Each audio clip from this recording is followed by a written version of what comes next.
When my mom and dad retired, they got themselves a house in Greece, leaving me to care for the family home on my own. I didn't mind. It was better than trying to buy something on my own. Still, a 2-story home for a single man in his early 30s? That's a bit much. I lost my job during the pandemic, and with prices on the rise, I decided to start renting out parts of the space I wasn't using. There was enough room upstairs to house at least a couple of college students, and a spacious basement for another. Just this large one-room basement that basically covered the entire underside of the building, supported by these thick concrete beams. It wasn't the kind of place I'd usually consider renting out, but I figured it wouldn't hurt to offer, as long as I was honest about the state of things. I spent a good month just preparing the spaces, clearing out the upstairs and moving things from the basement to a long-term storage facility. At first, it looked like we had some water damage to deal with, but it turned out to be a false alarm. All in all, it was shaping up to be a pretty painless transition, and the rent would keep me afloat until I could get a proper job. I put out an ad on a couple of socials, one for the upstairs space, large enough to support at least a couple of people, and then the basement. I wasn't really sure about the basement, but I included a few pictures and hoped for the best. The price was cheap too, cheaper than it should be, I guess. I got a few applications for the upstairs space, but most of them were either really short-term or started arguing about the price. One guy just showed up and tried to walk straight in without calling first. It was a weird time. I didn't get any calls about the basement though, so I figured I'd just leave that. It was early October when I had a knock at the door. I hurried to open, still browsing job openings on my phone and chewing on a piece of cold pizza from the prior night. It's hard to explain how surprised I was to see what I saw. Most other applicants had been either young guys or college girls. What was now standing in front of me was a family of 4, a mother and father, both in their mid-40s, and 2 young boys ranging from 10 to 14 years old. The mom had this autumn-colored cotton dress with a little ribbon, and the dad had this fancy black overcoat, a white shirt, with a red tie. Both kids were dressed up in identical blue shirts. At first, I thought they were there to try and convert me to something. I could easily imagine them with a set of Bibles. Instead, the dad stepped forward, offering me a handshake. I accepted. "Hi there," he said with a warm smile. "We're the Walters. We're here about the ad." "Oh, hello," I answered. "It might get a bit crowded, but you're free to have a look. Sorry about the, I vaguely gestured to my unprepared state, but the dad just shook his head. "Not at all. Hope we're not imposing." I invited them inside, and they went right past the stairs. I figured they just missed it. "Excuse me," I said. "It's right up here." "Oh, we know," smiled the mom. "We're here about the basement. So there's this long wooden staircase that spirals into the basement. It's one of the main reasons I don't like going down there or furnishing the place. That spiral makes it almost impossible to bring down any proper furniture. It's infuriating." But all 4 members of this picture-perfect family stepped down, all composed. They were courteous and respectful, with just the polite amount of excitement. But I got the sense that there was something just off about them. The dad brought out some measuring tape and started checking the walls. They asked me about the lack of windows, the air quality, their ability to bring down some furniture and put up some light fixtures. I agreed to all of it. I still couldn't believe they were actually considering it. This was clearly not a space meant for a family of 4, and they gave the impression that they were pretty well off. There was no reason for them to rent a space like this. Still, as they finished their inquiries, the mother approached me. "Would you mind stepping upstairs and just walking around a bit?" she asked. "We'd like to see how much sound carries through." A strange way to ask for soundproofing, but I did as she asked. I got up the stairs, put on my heaviest boots, and just wandered around for a bit. After a couple of minutes, I turned the corner only to see all 4 of them standing in the hallway. Picture perfect as always, all with a big smile on their faces. "We're very pleased," the mother said. "We'll take it." They signed a 6-month rent agreement, and I got to know them a little better over the next few weeks as they sporadically dropped by. There was Layla, the mother. Anders, the father. The kids were Aiden and Alvin. Apparently they were in between housing and wanted something small and cheap in the interim. Despite all that, I couldn't shake the feeling that a basement was a strange choice for them. Still, I needed the money, and they were eager to move in. They even offered to pay a little extra, since they were bringing in more people than I'd anticipated. About a week later, they showed up for the official move-in. Layla and Anders insisted on bringing everything in themselves, and that I shouldn't be bothered with any heavy lifting. Apparently, just letting them stay there was favor enough. They brought in about a dozen pieces of furniture covered in blue tarp, in various sizes, along with a dozen or so large cardboard boxes, none of them marked. They put down several hand-woven carpets, the kind you'd see in a large mansion. Layla was a stay-at-home mom, while Anders worked as some kind of security manager for a nearby airport. He worked odd hours, anything from 12-hour shifts to all-nighters, and everything in between. He was also on call for most hours of the day, and sometimes had to leave within short notice. It was strange, though. One might think a person like that would need space with good cell coverage, but that basement barely had a single bar. There was internet, but it was spotty at best. For some reason, none of this seemed to bother them. That first week living with the Walters was not a problem. Most of the time I forgot they were even there. I only saw them leave the basement a handful of times, and they didn't make any noise. At most, I could hear them stomping up or down that creaky old staircase a couple of times, but that was mostly Anders heading to work. In fact, I never saw Aiden and Alvin leave for school. I figured they were being homeschooled, further pushing the idea that this family might have some kind of religious background. Still, they were hardly an issue. I was still working hard on finding someone to rent the upstairs, but I was having no luck. I'd considered lowering the price, but after the Walters moved in, money was becoming less of an issue. Anders even suggested that I apply for a job at the airport. He knew one of the HR people looking for hires in various departments. Having been jobless for 5 months, I was willing to try pretty much anything. Still, I couldn't shake the feeling that they weren't telling me the whole story. I kept coming back to one thought: what the hell they were even doing down there. Once, I decided to get a better look at what they'd done with the place. At that point, I hadn't even seen how they decorated it. It was in the middle of the afternoon, and I had no idea whether they were even down there or not. Their car was gone from the driveway. I knocked a couple of times, and when there was no response, I used my key to get down. As I turned the corner, it was deathly quiet and completely dark. I turned on the lights. They all slept in these basic single beds, all spaced out along the easternmost wall. They had a small loveseat couch, along with a couple of basic plastic chairs facing a thick old TV placed against the wall. There was an empty bookshelf and a couple of scattered carpets along the floor. I could see a few opened boxes. There was a bathroom next to the staircase, but it looked unused. No toothbrushes or anything. It took me a few moments to realize that I wasn't alone. The entire family was standing in a line along the southernmost wall, furthest away from the staircase. They were standing in order of size from tallest to smallest, remaining perfectly still, just looking at me. It wasn't until they noticed me seeing them that they reacted.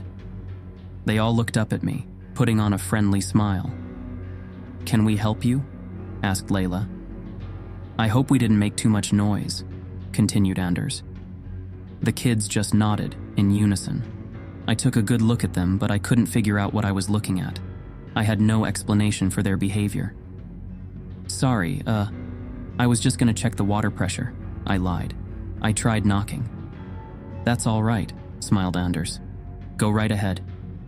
Walking back up the stairs, a thought hit me. If they were all down there, why was their car gone? Who'd taken it? I had a number of strange interactions with them over the next couple of weeks. For example, I once found Aiden, the younger of the two brothers, standing in the kitchen. He wasn't doing anything in particular, just standing there, staring at the spice rack. When I asked him about it, he just said he wasn't doing anything. After a while, he turned on his heel and ran back downstairs. I didn't see it, but I heard his little feet thump all the way down the staircase. Another time, I saw Layla standing in the open doorway, leading to the basement. She was just standing there, hand on the door knob, looking right at me. I said hello, and she said it right back, but she wouldn't let me out of her sight. When I finally passed from her view, I could hear her running back downstairs. Not just hurrying, running. Another time, I saw Anders in the car out on the driveway. I saw him from the upstairs window, just sitting there, hands on the steering wheel, for a good 15 minutes. No radio or nothing, just him alone in his car. But the strangest interaction came one night when I was going to the kitchen to get a Coke. I spotted Layla standing in the kitchen, fridge wide open. I could see her silhouette illuminated by the fridge bulb. Her long black hair, wet from a fresh shower. Standing in a hastily tied bathrobe, her feet bare.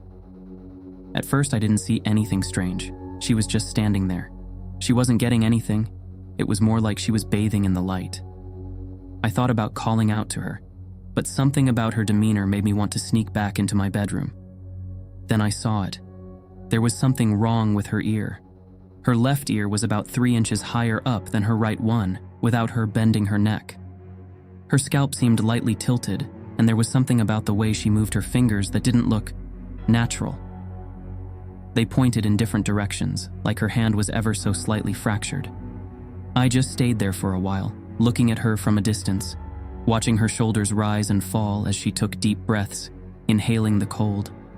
When she turned my way, I only saw her for a moment, her torso moving first and her legs following, like a stilted claymation puppet. I managed to slip around the corner and heard her rush back towards the basement, her feet tapping against the hallway carpet in an uneven rhythm. When she got to the door, she stopped.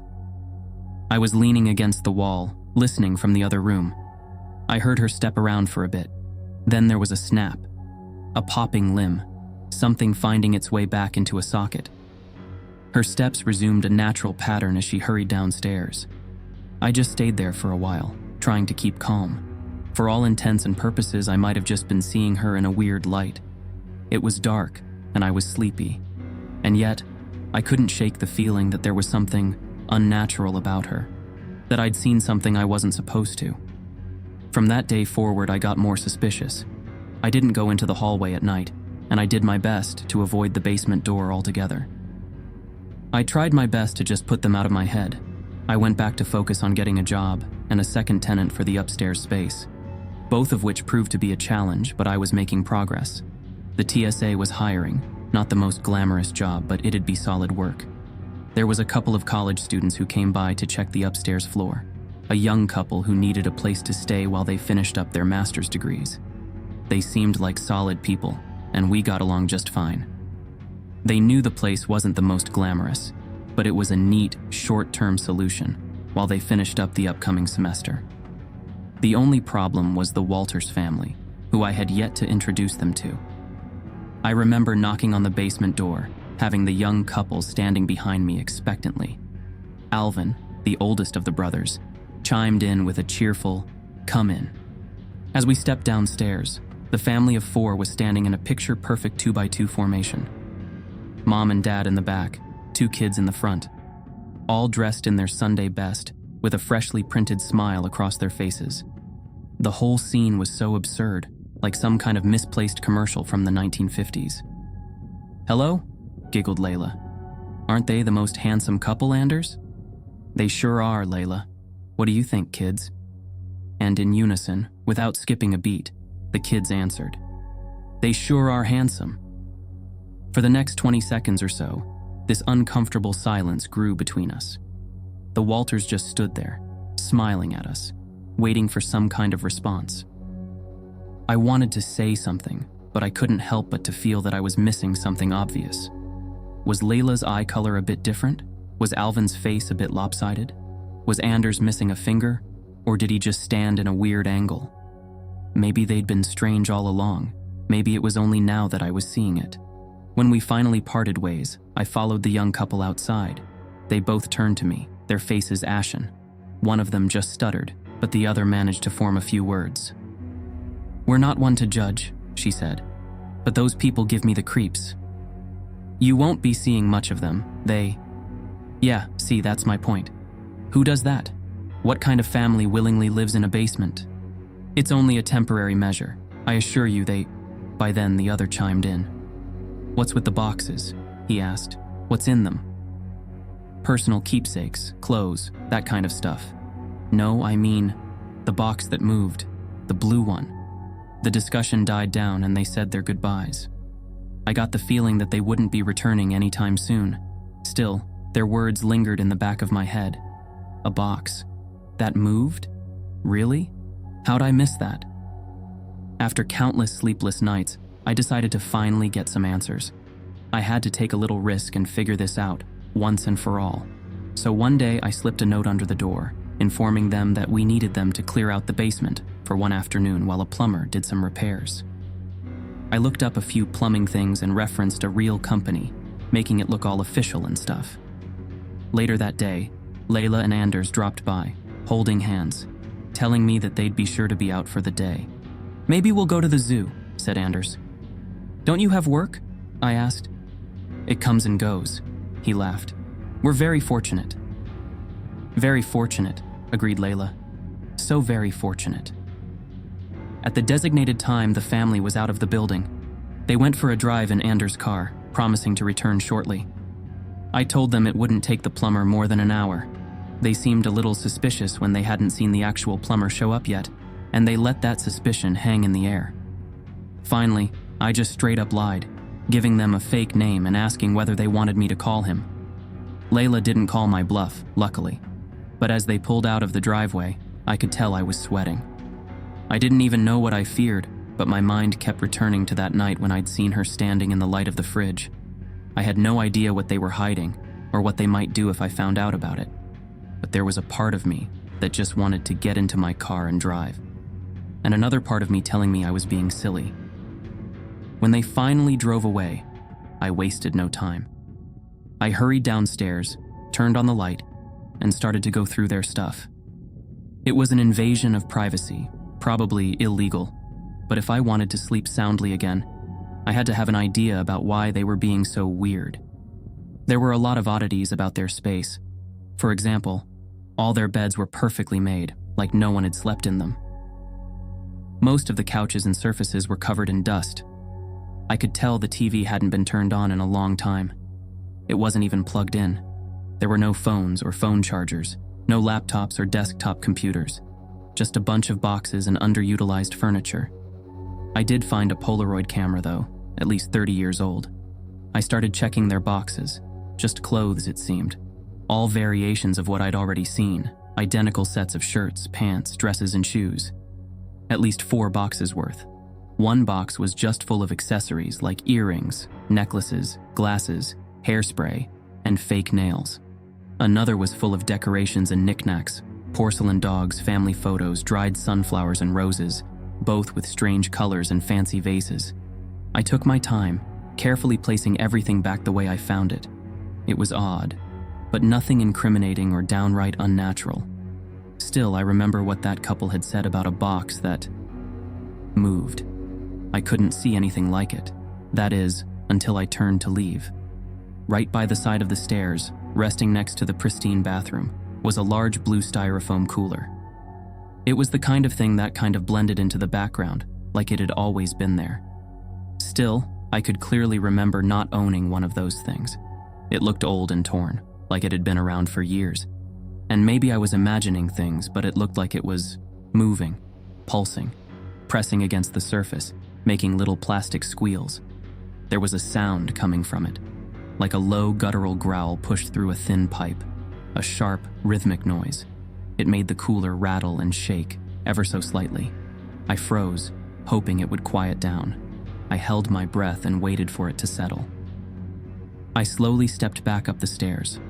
As I rounded the corner and lost sight of the cooler, I heard the styrofoam cover pop off, and the sound became clearer, a loud growl, shifting in pitch from high to low, like a singer doing some kind of sick vocal warm-up, trying to find the right pitch.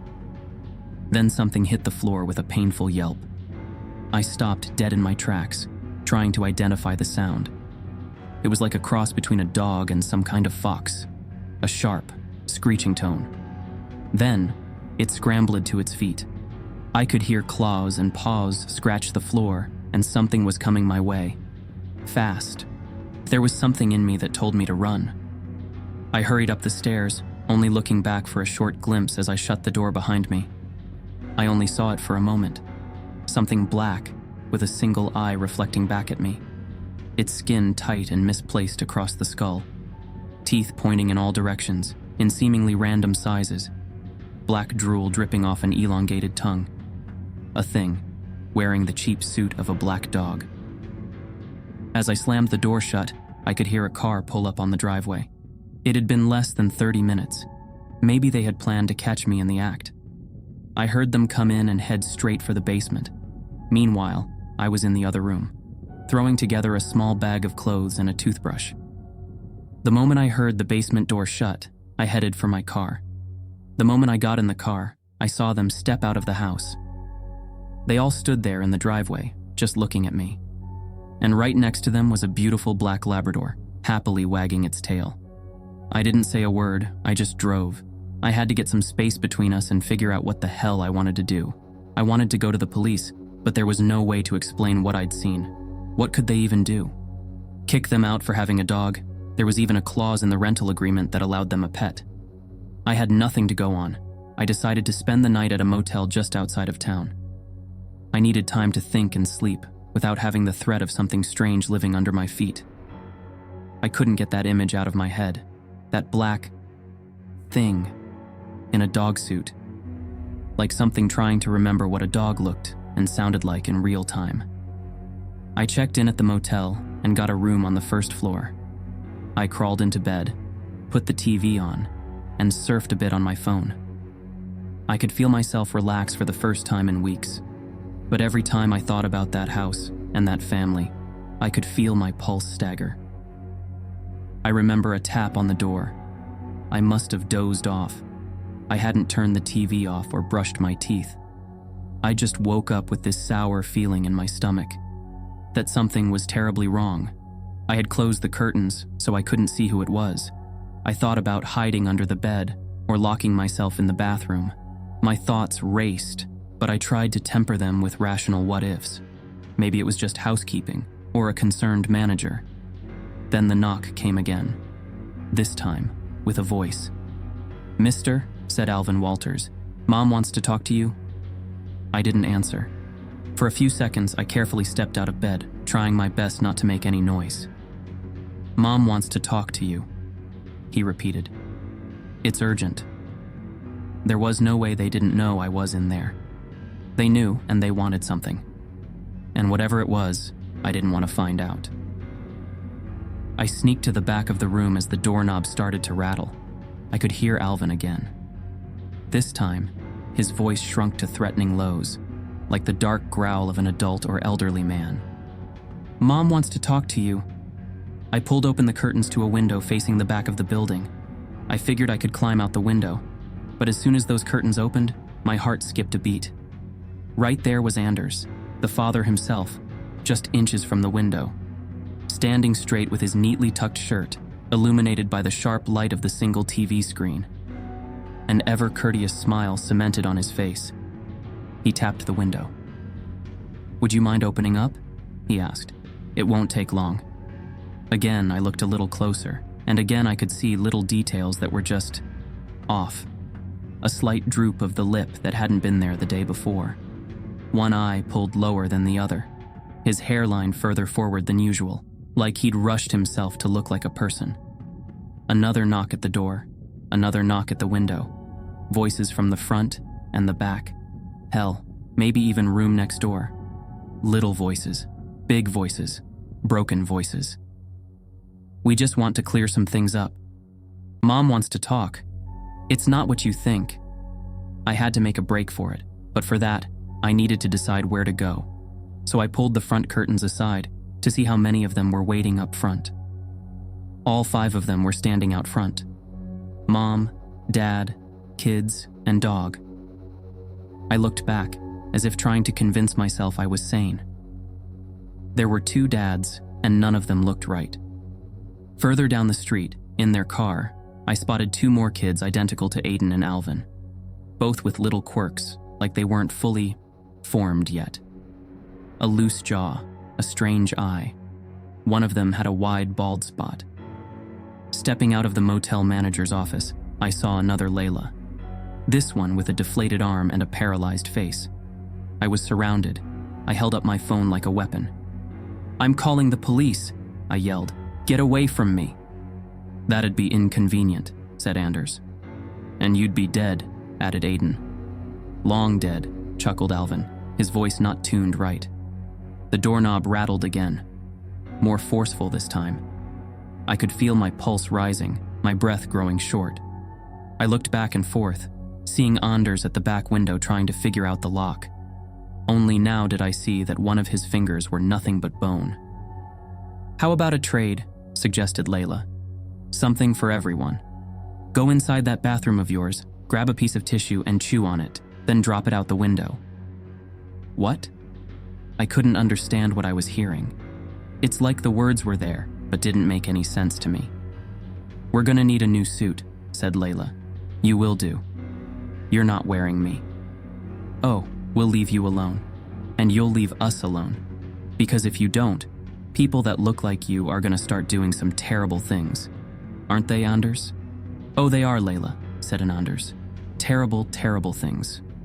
So that way we can all walk away. You'll never see us again, and we'll leave you be." I tried to wrap my head around it. They were gonna make suit out of me, like they'd done with that dog and with that family. There would be someone looking like me, walking around out there. Something vile. But what choice did I have? I stepped into the bathroom and chewed up a piece of tissue. I spat it out and moved to the window. The family stepped back. I clicked the window open and flung the piece of tissue out with a flick of the finger. Layla picked it up and met my eyes with an unblinking gaze.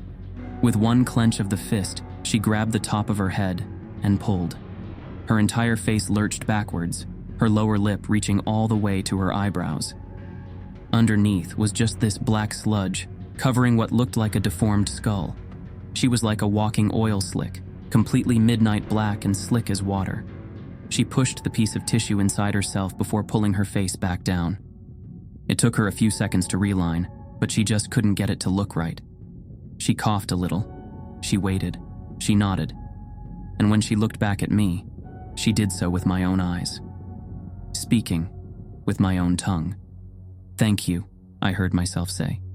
"I think this will work out for all of us, don't you?" I couldn't answer. I couldn't think. I just closed the curtains and scrambled backwards. I heard a car pull around.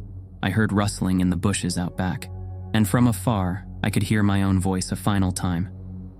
"We'll be gone by morning," it said, "but we're never far away." A car drove off, leaving me in stunned silence, my mouth dry from hyperventilating. The next morning, they were gone. The basement was empty, and they even left a thank you note. Attached to it was a Polaroid picture of a happy family. A mom, a dad, 2 kids, and a funny uncle. One that looked exactly like me.